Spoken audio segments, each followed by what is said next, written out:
जय माई की नमस्कार। एक बार फिर आप सभी का स्वागत है हमारे चैनल सनातनी तीर्थ में।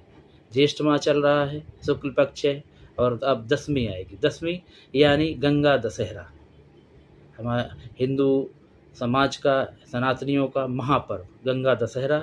माँ गंगा के स्वर्ग से पृथ्वी पर आने का पर्व। पौराणिक मान्यता है कि राजा सगर के हजारों की संख्या में जो पूर्वज थे, वो कपिल मुनि के श्राप से शापित थे और उन्हें मोक्ष नहीं मिला था। उन्हें मोक्ष दिलाने के लिए राजा भगीरथ ने भगवान ब्रह्मा की उपासना की।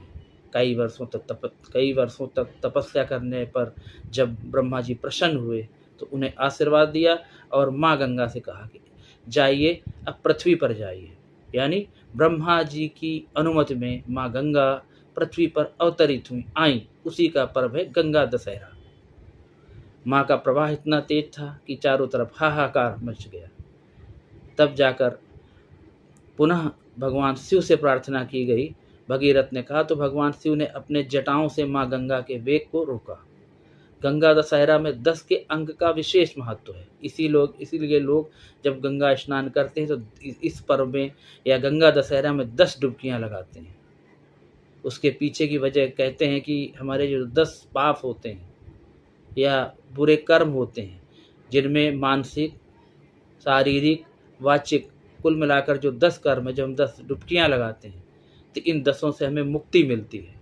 और इस दिन अगर गंगा स्नान करते हैं तो इस भौतिक जीवन में जो हम गलतियां करते हैं उनसे मुक्ति पाते हैं और हमें मोक्ष की प्राप्ति होती है। गंगा दशहरा में माँ गंगा का विशेष पूजन किया जाता है, आरती की जाती है।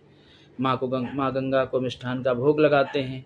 आप भी लगाइए, लेकिन ध्यान रखिए कि माँ गंगा दूषित न होने पाए, हमारा गंगा जल स्वच्छ बना रहे।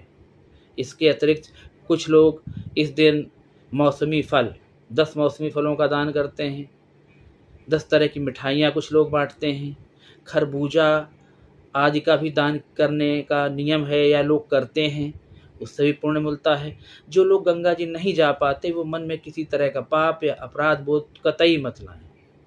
ऐसा मान कर चले कि कोई बात नहीं है, माँ गंगा के समीप हम नहीं रहते या हम नहीं पहुँच पा रहे तो घर में माँ गंगा का जल रखें, उसका पूजन करें, स्नान करें, उसमें थोड़ा सा गंगा जल मिला लें, फिर स्नान कर लें।